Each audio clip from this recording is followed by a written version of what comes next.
भाद्रपद मास के शुक्ल पक्ष की तृतीया तिथि का आरंभ इस बार 17 सितंबर 2023 को दोपहर 11:09 से हो जाएगा, जो कि अगले दिन यानी 18 सितंबर 2023 की दोपहर 12:08 पर तृतीया तिथि समाप्त हो जाएगी। चित्रा नक्षत्र युक्त जो चतुर्थी युक्त तृतीया रहेगी वो 18 सितंबर 2023 के दिन ही रहेगी। इसी दिन सभी माताओं बहनों को हरतालिका तीज का व्रत रखना चाहिए, क्योंकि 18 सितंबर के दिन तृतीया सूर्योदय में है और उस दिन चतुर्थी युक्त तृतीया है। इसलिए चतुर्थी युक्त जो तृतीया तिथि होती है वो हरतालिका तीज के लिए सर्वोत्तम मानी जाती है। तो सभी माताएं बहनें जो हरतालिका तीज का व्रत रखती है उनको 18 सितंबर 2023 सोमवार के दिन से व्रत का आरंभ करना है। उनका व्रत सोमवार के सूर्योदय यानी 18 सितंबर के सूर्योदय सुबह 6:28 से व्रत शुरू होगा, जो कि अगले दिन यानी 19 सितंबर 2023 मंगलवार के सूर्योदय 6:29 पर उनका व्रत समाप्त हो जाएगा। इस प्रकार लगभग 24 घंटे निरंतर उनका व्रत जारी रहेगा। व्रतराज हरतालिका तीज का व्रत सनातन धर्म में सबसे बड़ा व्रत माना जाता है। यह तीज का व्रत भाद्रपद मास के शुक्ल पक्ष की तृतीया तिथि को मनाया जाता है। माताओं बहनों द्वारा इस त्योहार को बड़े ही धूमधाम से मनाया जाता है। इस व्रत को सौभाग्यवती महिलाएं, कुंवारी लड़कियां, विधवा महिलाएं, परित्यक्ता महिलाएं और सभी माताएं बहनें पूरी श्रद्धा के साथ करती है तथा पूरे नियमों का पालन करते हुए विधि विधान से हरतालिका तीज का पालन करती है। हरतालिका तीज का व्रत करने से जहां कुंवारी कन्याओं को मन चाहे वर की प्राप्ति होती है, वहीं विवाहित सौभाग्यवती महिलाओं को अखंड सौभाग्य प्राप्त होता है और विधवा महिलाओं को अगले जन्म में उत्तम सौभाग्यवर्धक जीवन की प्राप्ति होती है। हरतालिका तीज में भगवान शिव, माता गौरी एवं गणेश जी की पूजा अर्चना की जाती है। यह व्रत 24 घंटे निर्जला एवं निराहार किया जाता है। शिव जैसा पति पाने के लिए कुंवारी कन्या इस व्रत को विधि विधान से करती है। हरतालिका तीज भाद्रपद मास के शुक्ल पक्ष की तृतीया तिथि के दिन किया जाता है। इस बार हरतालिका तीज का व्रत 18 सितंबर 2023 सोमवार के दिन रहेगा और कई लोग कहते हैं कि जिस दिन तृतीया तिथि रात में हो उस दिन व्रत करना चाहिए, लेकिन हम आपको स्पष्ट रूप से बता दें कि हमारे धर्म ग्रंथों और पुराणों में इस प्रकार से लिखा हुआ है। निर्णय सिंधु जो ग्रंथ है उसके पृष्ठ क्रमांक 169 और 70 पर यानी 170 पर विस्तार पूर्वक दिया गया है। निर्णय सिंधु में स्पष्ट लिखा हुआ है कि हरतालिका तीज का जो व्रत है वो भाद्रपद माह के शुक्ल पक्ष की तृतीया तिथि को किया जाता है। उसमें द्वितीया युक्त जो तीज को छोड़ करके अगली वृद्धि तिथि को ग्रहण करना चाहिए, यानी चतुर्थी तिथि के सहित हरतालिका तीज का अनंत गुना फल प्राप्त होता है। हरतालिका तीज का व्रत सौभाग्य को बढ़ाने वाला है, दुर्भाग्य को समाप्त करने वाला है, जबकि द्वितीया से संयुक्त तीज का व्रत करने से वैधव्य के साथ दुख की प्राप्ति होती है। अतः हरतालिका तीज का व्रत भाद्रपद माह के शुक्ल पक्ष की तृतीया तिथि यानी 18 सितंबर 2023 सोमवार के दिन ही इस बार करना अति उत्तम रहेगा। निर्णय सिंधु के अनुसार 17 सितंबर को हरतालिका तीज आपको नहीं करना है। भविष्योत्तर पुराण में बताया है कि भाद्रस्य कजली कृष्ण शुक्ला च हरतालिका।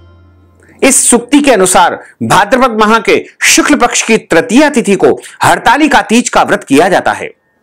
इस दिन क्षण मात्र भी अर्थात कुछ समय भी यदि तृतीया तिथि हो तो भी परा तिथि अर्थात सूर्योदय व्यापिनी तिथि ग्रहण करने योग्य मानी जाती है, क्योंकि द्वितीया तिथि पितामह की होती है और चतुर्थी तिथि पुत्र की तिथि होती है।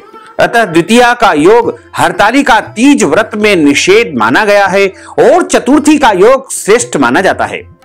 रात्रि में इस दिन 4 प्रहर की पूजा होगी, यानी 18 सितंबर को जब सूर्यास्त हो जाएगा उसके बाद 4 प्रहर की पूजा आपकी आरंभ होगी। पहले प्रहर की पूजा शाम को प्रदोष काल में 6 बजे से लेकर के 9 बजे तक होगी उसके बाद दूसरे प्रहर की पूजा रात्रि 9 से 12 तक रहेगी तथा तीसरे प्रहर की पूजा रात्रि 12 से 3 बजे तक एवं चतुर्थ व अंतिम प्रहर की पूजा मध्य रात्रि 3 बजे से लेकर के सुबह 6 बजे तक जारी रहेगी।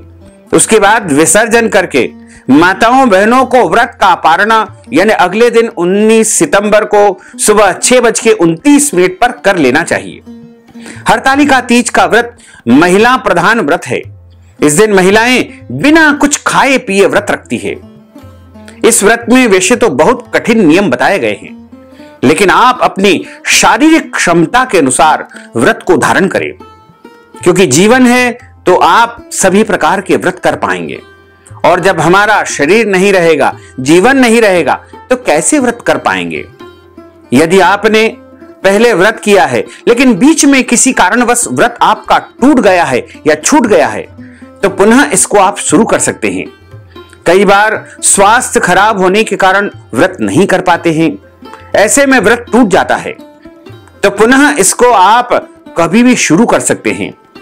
साथ ही इस बार कई माताओं बहनों की एक धारणा है कि इस बार अधिक मास मल मास का महीना आया है, इसलिए पहली बार व्रत नहीं उठाना चाहिए, पहली बार व्रत नहीं करना चाहिए।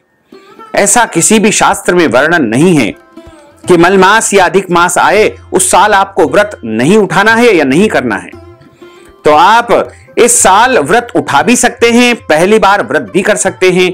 नवविवाहिताएं जो नई दुल्हन होती है उनको भी इस बार पहली बार व्रत यदि करना चाहती है तो कर सकती है। यदि वो मायके में व्रत करेगी तो ससुराल से उनके लिए सौभाग्य की और सरगी की कुछ वस्तु आएगी, और यदि वो ससुराल में करेगी तो मायके से उनके लिए सौभाग्य की कुछ वस्तुएं आएगी। यदि वस्तुएं नहीं भेज पाते हैं तो ऐसी परिस्थिति में उनके लिए नगद धन राशि यदि ट्रांसफर कर देंगे तो भी उनको सौभाग्य का संपूर्ण पुण्य प्राप्त हो सकेगा। हरतालिका तीज किसी कर्म के लिए मन से निश्चित कर्म करने का मूल संकल्प धारण करके और इस व्रत को किया जाता है। हमारी आंतरिक शक्तियों को सम्मोहित करने का यह व्रत है। व्रत संकल्प से ही उत्पन्न होता है। व्रत का संदेश यह है कि हम जीवन में लक्ष्य प्राप्ति का संकल्प लें। संकल्प शक्ति के आगे असंभव दिखाई देता सभी लक्ष्य संभव हो पाता है। माता पार्वती ने जगत को दिखाया कि संकल्प शक्ति के सामने ईश्वर भी झुक जाते हैं। अच्छे कर्मों का संकल्प सदा सुखद परिणाम देने वाला होता है। इस व्रत का एक सामाजिक संदेश यह भी है कि महिलाओं के संदर्भ में आज समाज में महिलाएं बीते समय की तुलना में अधिक आत्मनिर्भर एवं स्वतंत्र है। महिलाओं की भूमिका में भी बदलाव आए हैं। घर से बाहर निकलकर पुरुषों की भांति सभी कार्य क्षेत्रों में महिलाएं सक्रिय है। ऐसी स्थिति में परिवार व समाज में इन महिलाओं की भावनाओं एवं इच्छाओं का सम्मान करें, उनका विश्वास बढ़ाएं, ताकि स्त्री व समाज सशक्त बन सके। हरतालिका तीज व्रत की जो विधि है, वो नियम है, उसमें बताया है कि प्रदोष काल में पूजन किया जाता है। दिन रात के मिलने के समय को प्रदोष काल कहा जाता है। हरतालिका तीज पूजन में बालू रेती या काली मिट्टी के शिवलिंग, माता गौरा और गणेश जी की मूर्ति बनाई जाती है।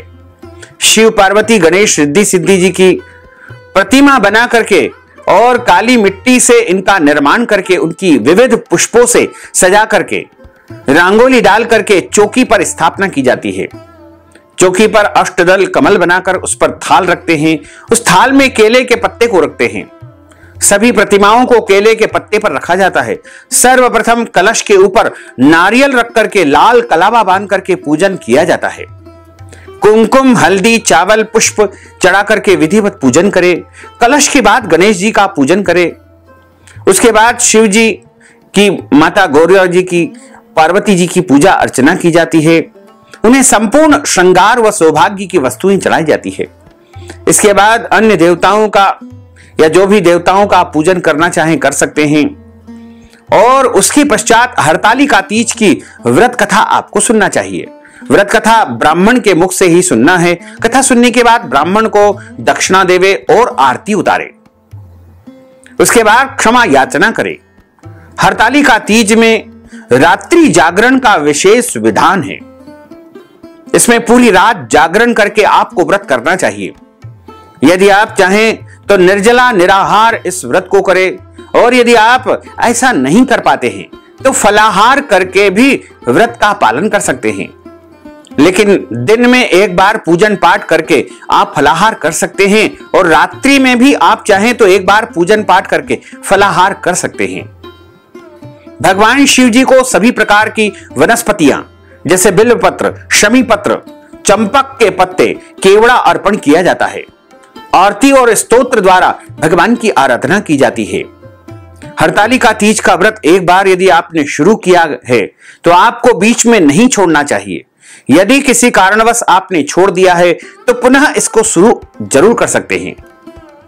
माता गौरा को यानी पार्वती जी को सिंदूर अवश्य चढ़ाना चाहिए। सुहागन स्त्री सुहाग लेती है, ककड़ी एवं हलवे का भोग लगाया जाता है। उसी ककड़ी को खा करके उपवास यानी व्रत का पारणा किया जाता है। अंत में सभी सामग्री को एकत्रित करके पवित्र नदी एवं कुंड में विसर्जित किया जाता है। हरतालिका तीज व्रत पूजन में जो सामग्री लगेगी वो फुलेरा एक विशेष प्रकार के फूलों से सजा होता है। गीली काली मिट्टी अथवा बालू रेती, केले का एक पत्ता, विविध प्रकार के सभी फल एवं फूल एवं पत्ते, बेलपत्र, शमी पत्र, धतूरे का फल एवं फूल, तुलसी की मंजरी, जनेऊ जोड़ा, वस्त्र, कलावा, मोली, माता गौरी के लिए पूरा सुहाग का सामान जिसमें चूड़ी, बिछिया, काजल, बिंदी, कुमकुम, सिंदूर, कंघी, महावर, मेहंदी आदि एकत्र की जाती है। इसके अलावा बाजार में सुहाग पुड़िया मिलती है जिसमें सभी सामग्री होती है। इसके साथ ही घी, तेल, दीपक, कपूर, कुमकुम, सिंदूर, अबीर, चंदन, नारियल, कलश और उसके साथ ही आप पंचामृत, घी, दही, दूध, शक्कर, शहद और इसके अलावा पान और लौंग, इलायची, सुपारी, ये सारी सामग्री पूजा की आप एकत्रित कर ले। और जिन ब्राह्मण देवता के मुख से आप कथा सुनेंगे उनके निमित्त दक्षिणा एवं वस्त्र दान तथा उनको भोजन करवाने का भी विधान इसमें बताया गया है। इस प्रकार आप हरतालिका तीज का व्रत करेंगे तो आपका अखंड सौभाग्य रहेगा। कुंवारी लड़कियां यदि इस व्रत को करेगी तो उनको मनचाहा वर प्राप्त हो सकेगा। और यदि विधवा महिलाएं, परित्यक्ता माताएं बहनें इस व्रत को करेगी तो निश्चित तौर से उनको इस जन्म में या अगले जन्म में उत्तम पति की प्राप्ति होगी। उनका दुर्भाग्य समाप्त हो जाएगा और उनको अखंड सौभाग्य की प्राप्ति हो सकेगी। तो भक्तजनों, माताओं, बहनों, यदि आप हरतालिका तीज व्रत कथा हमारे माध्यम से सुनना चाहेंगे तो हम आपके लिए जरूर ही व्रत कथा प्रस्तुत करेंगे। साथ ही आप सभी से अनुरोध है कि हमारे इस ज्ञानवर्धक वीडियो को अधिक से अधिक लोगों को शेयर करिएगा, लाइक करिएगा, कमेंट करिएगा। और यदि अभी तक आपने सब्सक्राइब नहीं किया है तो अभी और इसी समय सब्सक्राइब कर लीजिए ताकि इसी प्रकार की ज्ञानवर्धक वीडियो आपको सबसे पहले प्राप्त हो सके। आपको और आपके पूरे परिवार को सादर जय श्री कृष्ण, सादर धन्यवाद।